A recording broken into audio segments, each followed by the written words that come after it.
नमस्कार नम्रता, आज रेसिपीमध्ये आपले खूप खूप स्वागत. तर आज आपण अगदी झटपट आणि चविष्ट असा चटपटीत पदार्थ पाहणार आहोत. उन्हाळ्यात जेवायचा कंटाळा येतो, काहीतरी चटपटीत खावीसे वाटते, तेव्हा अशा प्रकारे हा चटपटीत पदार्थ तुम्ही घरच्या घरी बनवून त्याचा आस्वाद घेऊ शकता. चला तर मग लगेचच आपण रेसिपीला सुरुवात करूया. आणि जर रेसिपी आवडली तर नम्रता आज रेसिपीला सबस्क्राईब करा, अगदी निःशुल्क आहे. लाईक करा आणि आपल्या मित्रमैत्रिणींना शेअर करा. आता आपण लगेचच रेसिपीला सुरुवात करूया. तर हा चटपटीत पदार्थ बनवण्यासाठी प्रथम आपण एक मिश्रण तयार करून घेणार आहोत. त्यासाठी बाउल घेतला आहे. आता त्यात आपण साधारणतः 2 मोठ्या आकाराचे मीडियम साईजचे बटाटे व्यवस्थितपणे उकडून नंतर किसून घेतले आहेत.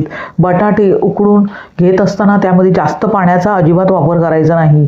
कमीत कमी पाण्यात बटाटे व्यवस्थितपणे शिजवून घ्यायचे आहे. जास्त मॉइश्चर जर आपण ह्या बटाट्यामध्ये ठेवले तर हे मिश्रण पातळ होण्याची शक्यता असते. लगेचच आपण एक बारीक चिरलेली हिरवी मिरची आणि त्याबरोबरच पाववाटी इथे मी कोथिंबीर वापरत आहे. कोथिंबीर आणि मिरची तुम्ही तुमच्या आवडीनुसार इथे कमी जास्त करू शकता. आता हे दोन्ही जिन्नस आपण ह्या मिश्रणात घातल्यावर लगेचच आपण त्यामध्ये चवीनुसार मीठ घालूया. त्याबरोबरच आता पावडर मसाल्यांचा आपण वापर करणार आहोत. तोवर प्रथम आपण हे मिश्रण अशा प्रकारे एकजीव करून घेऊया. त्यानंतर इथे मी चिमूटभर पावडर मसाले वापरत आहे. त्यामध्ये प्रथम आपण भाजक्या जिऱ्याची पूड घेतली आहे. हेही प्रमाण तुम्ही तुमच्या आवडीनुसार कमी जास्त करू शकता. आता जिऱ्याची पूड घातल्यावर लगेचच चिमूटभर लाल तिखट घालूया. त्याबरोबरच इथे मी एक छोटा चमचा आपण इथे धण्याची पूड घेतली आहे आणि त्याचबरोबर चिमूटभर हिंगही घेतला आहे आणि चिमूटभर हळदीचाही वापर करत आहे. हळद जर घालायची नसेल तर तुम्ही स्किप करू शकता. आता हे सर्व जिन्नस प्रथम आपण हाताने व्यवस्थितपणे एकजीव करून घेऊया. अशा प्रकारे मिश्रण अगदी हाताने व्यवस्थितपणे एकजीव करून घेतल्यावर लगेचच मिश्रणाला बाइंडिंग यावी यासाठी इथे मी 2 मोठे चमचे कॉर्नफ्लॉवर वापरत आहे. कॉर्नफ्लॉवर अशा प्रकारे आपण मिश्रणात घातल्यावर अगदी व्यवस्थितपणे एकजीव करून घेऊया. इथे 2 चमचे म्हणजे 2 चमचे मी कॉर्नफ्लॉवर वापरले आहे. एवढ्या आपण प्रमाणात अगदी परफेक्ट असे मिश्रण तयार करून घेणार आहोत. बटाट्यामध्ये जे मॉइश्चर असते ते कॉर्नफ्लॉवर अगदी व्यवस्थितपणे शोषून घेते. इतपत आपण मिश्रण व्यवस्थितपणे एकजीव करून घेतल्यावर पाहू शकता अगदी परफेक्ट मिश्रण बटाट्याचे आपण तयार करून घेतले आहे. अशा प्रकारे मिश्रण तयार करून घेतल्यावर लगेचच आपण त्याची टिक्की बनवून घेऊया. इथे आपण आलू टिक्की चाट बनवत आहोत. आता तुम्ही तुमच्या आवडीनुसार जेवढ्या टिक्क्या मोठ्या किंवा छोट्या हव्या आहेत त्याप्रमाणे इथे अगदी व्यवस्थितपणे तयार करून घेऊ शकता. इथे मी मीडियम साईजच्या टिक्क्या बनवून घेत आहे. पाहू शकता एक टिक्की मी बनवली आहे. अशा प्रकारे अगदी गोळा घेऊन व्यवस्थितपणे अगदी दाबून घ्यायचा आहे. अशा प्रकारे मी मीडियम साईजची टिक्की करून घेतली आहे. अजून एक मी छोटासा गोळा घेऊन म्हणजेच मीडियम साईजचा गोळा घेऊन हातावर व्यवस्थितपणे अगदी व्यवस्थित गोलाकार दिल्यावर लगेचच हलक्या हाताने दाबून घ्यायचा आहे आणि अगदी परफेक्ट अशी टिक्की तयार करून घ्यायची आहे. दुसरी टिक्की अगदी परफेक्ट अशी तयार करून घेतली आहे. लगेचच अशाच प्रकारे सर्व टिक्क्या आपण या मिश्रणाच्या तयार करून घेऊया. पाहू शकता सर्व टिक्क्या मी अगदी व्यवस्थितपणे तयार करून घेतल्या आहेत. अशा प्रकारे टिक्क्या बनवून तुम्ही फ्रीजमध्ये स्टोअर करून ठेवू शकता. साधारणतः 8 दिवस अजिबात खराब होत नाही. आता ह्या टिक्क्या आपण अशा प्रकारे बनवून घेतल्यावर लगेचच आपण शॅलो फ्राय करून घेणार आहोत. त्यासाठी इथे मी गॅसवर एक पॅन गरम करत ठेवला आहे. पॅन गरम करून घेतल्यावर लगेचच आपण साधारणतः 2 मोठे चमचे तेल घालूया. तेल तुम्ही तुमच्या आवडीनुसार इथे कमी जास्त करू शकता. आता 2 चमचे इथे तेल मी वापरत आहे कारण शॅलो फ्राय करून घेत आहे आणि आलू टिक्कीला थोडेसे तेल जास्तच लागते. पण इथे मी नॉनस्टिक पॅन असल्यामुळे थोडेसे कमी वापरत आहे. आता तेल थोडेसे गरम करून घेतल्यावर लगेचच त्यावर अशा प्रकारे टिक्क्या हलक्या हाताने सोडूया.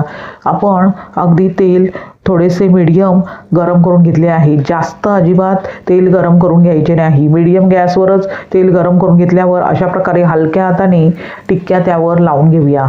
त्यानंतर गॅसची फ्लेम लो टू मीडियम करत सतत ढवळून अगदी गोल्डन कलर येईस्तोवर व्यवस्थितपणे भाजून घेऊया. एक बाजू पूर्णपणे सेट झाल्यावर आलटून पलटून दोन्ही बाजूने अगदी एक समान रंगावर टिक्क्या भाजून घ्यायच्या आहेत. टिक्क्या भाजून घेत असताना जास्त घाई करायची नाही. एक बाजू थोडीशी क्रिस्पी झाल्यावरच आलटून पालटून दोन्ही बाजूने एक समान रंगावर टिक्क्या व्यवस्थितपणे अगदी शॅलो फ्राय करून घ्यायच्या आहेत. गॅस इथे मीडियमच ठेवायचा आहे. साधारणतः 2 ते 3 मिनिटांनंतर पाहू शकता दोन्ही बाजूने अगदी टिक्क्या आलटून पालटून मी एक समान रंगावर भाजून घेतल्या आहेत. अशा प्रकारे टिक्क्या व्यवस्थितपणे भाजून घेतल्यावर आता सर्वच्या सर्व त्यातील आपण एका प्लेटमध्ये काढून घेऊया आणि साधारणतः 2 ते 3 टिक्क्या मी पॅनवरच ठेवत आहे. आता ह्या टिक्क्या आपण अगदी क्रिस्पी व्हाव्या यासाठी इथे मी जे दाबण असते पावभाजीचे दाबण ते मी इथे वापरत आहे. आता अशा प्रकारे पावभाजीचे जे दाबण असते त्याने आपण अगदी व्यवस्थितपणे टिक्क्या दाबून घेऊया आणि अगदी हलक्या हाताने दाबून घेतल्यावर गॅसची फ्लेम थोडीशी लो करायची आहे आणि दोन्ही बाजूने अगदी क्रिस्पी होईस्तोवर आपण टिक्क्या अगदी एक समान रंगावर भाजून घेऊया. त्यानंतर दोन्ही बाजूने अगदी आलटून पालटून व्यवस्थितपणे अशा प्रकारे दाबून दाबून टिक्की भाजून घेऊया. म्हणजेच क्रिस्पी अशी आलू टिक्की तयार होईल. एक समान रंगावर आपण टिक्क्या भाजून घेणार आहोत. गॅस इथे मंद केला आहे त्यामुळे टिक्की अगदी आतपर्यंत कुरकुरीत अशी भाजली जाते. साधारणतः 3 ते 4 मिनिटांनंतर पाहू शकता परफेक्ट कुरकुरीत अशी टिक्की तयार झाली आहे. आता अशा प्रकारे व्यवस्थितपणे त्यातील तेल निथळून आपण एका प्लेटमध्ये ती काढून घेऊया.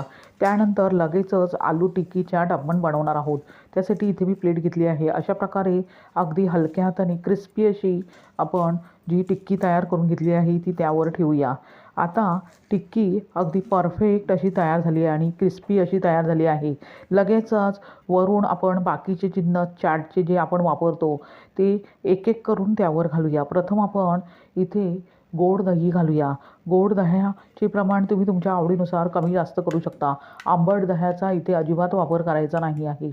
आता अशा प्रकारे आपण चमचाभर अगदी व्यवस्थितपणे दही त्यावर स्प्रेड करून घेऊया.